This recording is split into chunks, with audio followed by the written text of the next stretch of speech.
The 2024 election was one for the books, and that none of us forget. A candidate was shot. The other got pushed in midway through the campaign.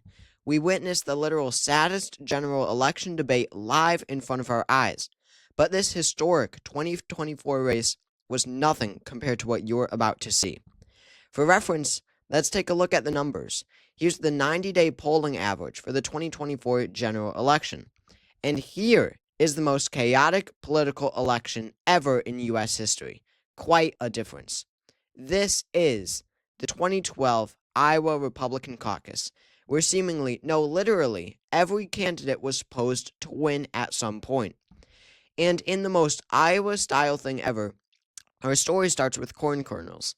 In this once famous, now dead and irrelevant Ames straw poll, people would literally just come in and place a kernel in the jar for their candidate of choice.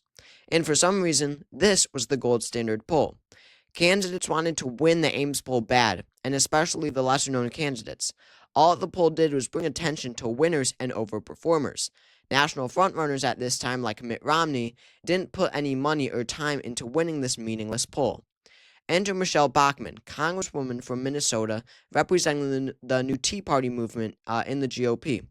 Enter Tim Pawlenty, governor of Minnesota, also courting the Tea Party. Enter Thaddeus McCotter, from a more moderate wing of the Republican Party. These low-tier candidates needed a good performance in the Ames poll to save their struggling campaigns.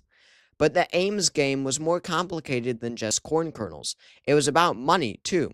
The Ames poll was at a festival, with some thousands of people attending and listening to the candidates speak. That means that the all-important speaking slots could make or break this poll for the candidates, and what better way to decide the slots than bidding? Thaddeus McCotter spent $18,000 on a good time slot when he wasn't even in the race yet.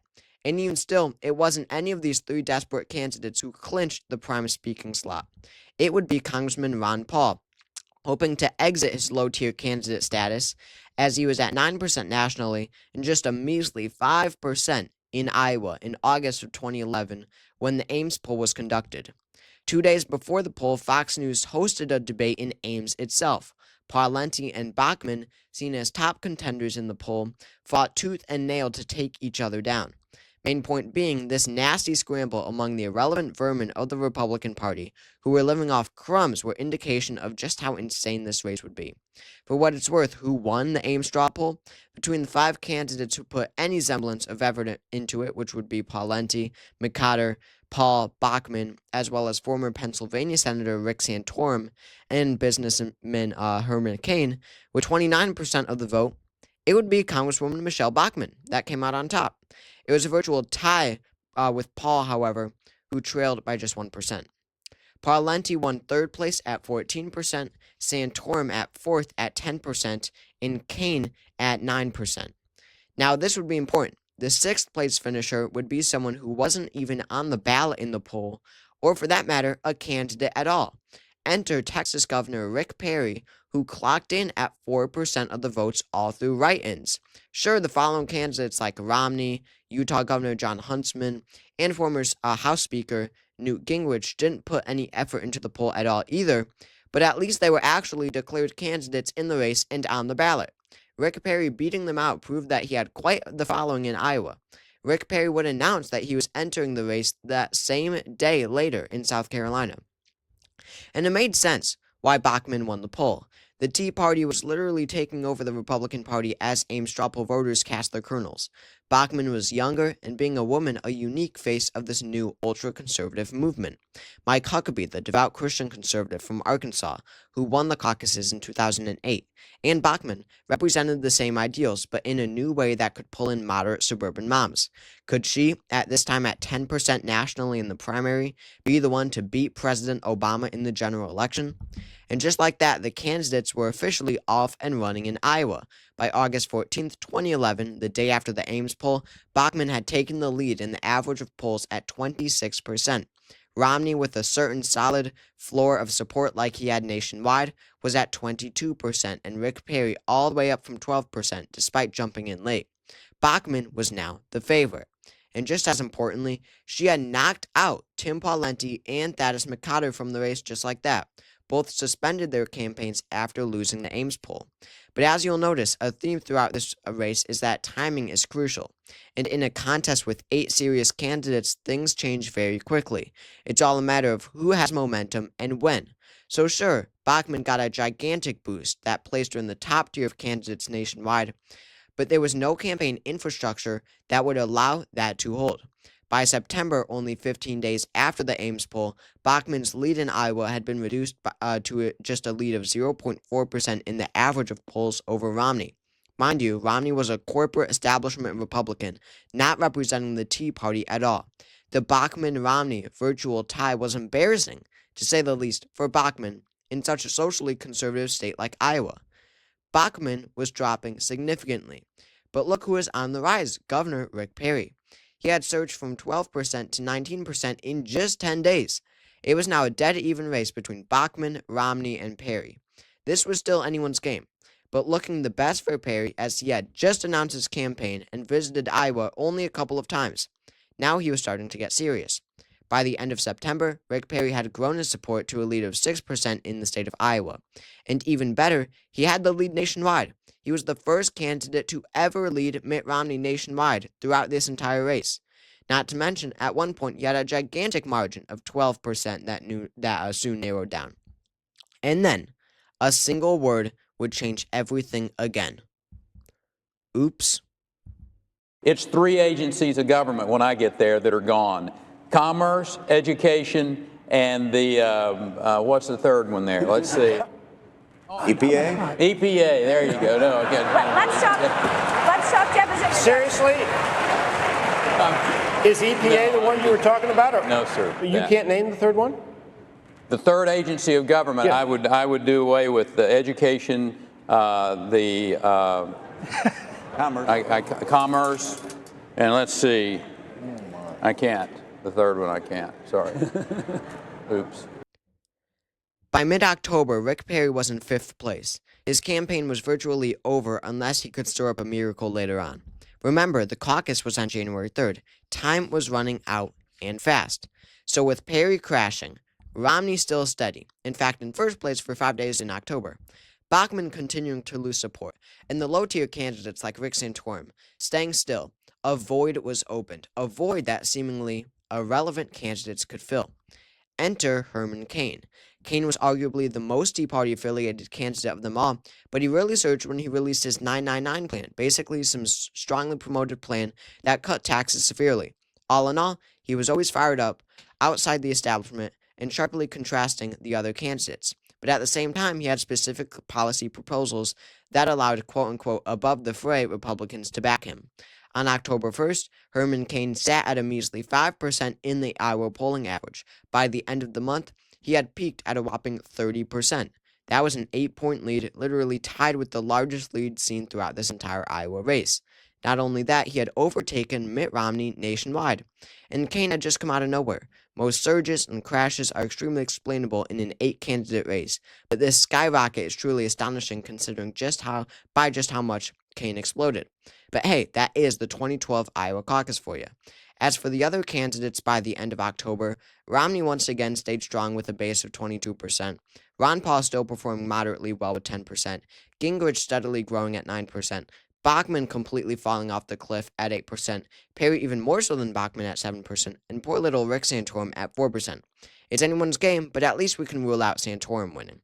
And then, in the most 2012 Iowa caucus-style thing ever, it immediately came crashing down before you guys even got to know Herman Cain. On October 30th, Politico reported an exclusive that 2 women had accused Herman Cain of SA. In the following weeks, 2 more would come forward as well. He sort of tried to save it, but remember, this was a time where stuff like this still mattered in Republican primaries. Once the story broke, his campaign would gradually fall and fall and fall both in Iowa and nationally. Cain would be at 8% by December, and in humiliation and embarrassment, he dropped out on the 3rd. Exit Herman Cain. We're now exactly 1 month away from the caucus. That brings us to another crossroads in the polling aspect of the story, late November, before Cain officially dropped out. Cain was falling dramatically. Romney took a hit but still stood strong. Ron Paul saw a slight jump. But more importantly, we saw a rise of yet another unexpected figure this time being former House Speaker Newt Gingrich, who had been struggling with financial issues throughout the campaign but was finally starting to get a foothold. Apparently, he had had a batch of stellar debate performances, but with the campaign cash boom, it makes sense that he would receive some sort of surge. But to the level that you're about to see is almost unbelievable.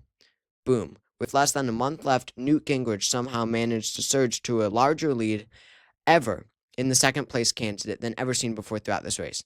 In the polling average, he peaked at December 10th with 31% of the vote, a gigantic 13% lead over Romney with 18%.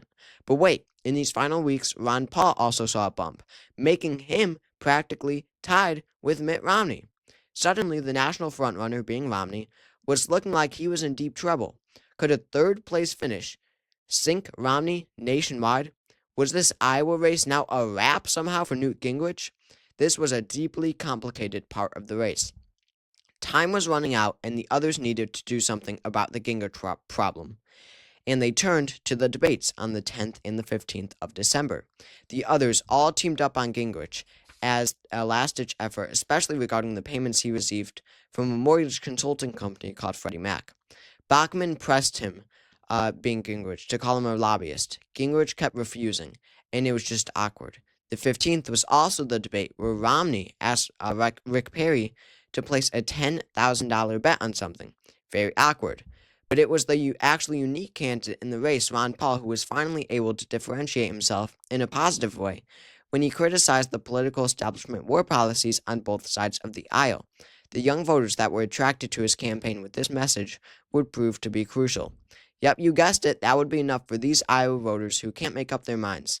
Gingrich would still be in the race, but he was only at 17% on the 21st of December, falling a whopping 14% in just 10 days. Romney was still steady at 20%. And what do you know? It was now Ron Paul who was in the lead at 24%. I guess everyone just needed to share at some point in the race, claiming first place. The caucus was now 10 days away.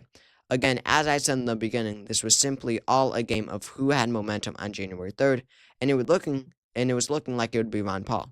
It's caucus day. It all comes down to this. Here were the final polling numbers on January 3rd. Mitt Romney had taken a lead of just 0.7% over Ron Paul. Romney had 21.8%, Paul had 20.7%. They were the top-tier candidates.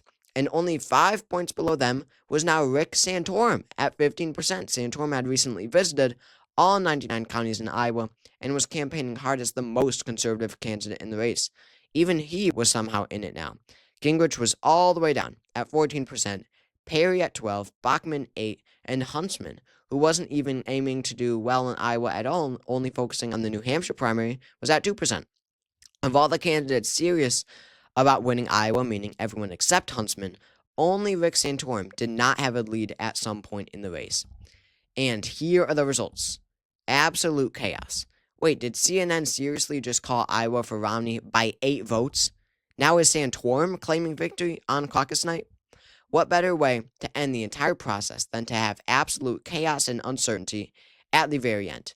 Mitt Romney was the apparent winner by 8 votes in Iowa. 8 votes. Out of 121,501 votes cast. Single-digit margin.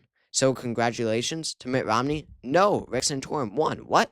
The one who's never relevant at all until the very end? Yes. Problems in 8 precincts that were reevaluated tipped the scales just like that. But with unresolved missing ballots, we still don't know who really won Iowa to this day. But officially our story is concluded, with Rick Santorum, the former senator from Pennsylvania, winning by 34 votes. 34. Here are the full results. Santorum and Romney tied at 25%, Ron Paul actually in third at 21%. Newt Gingrich clocked in 4th place at 13%, Rick Perry in 5th at 10%, Bachmann at 6th at 5%, and Huntsman at just 0.6%. Again, besides Huntsman, only Santorum never led in the average of polls in the state. And he is the one who ended up with the win. Absolutely insane. What a way to end. What a fitting way to end. And funny enough, because the results were so uncertain for so long, it made almost no difference in the grand scheme of things. Santorum would go on to finish 4th in New Hampshire even after his upset win, and win only a handful of rural states later on in the primary. Mitt Romney, as expected, would become the GOP nominee and, get this, lose to President Obama in the general election.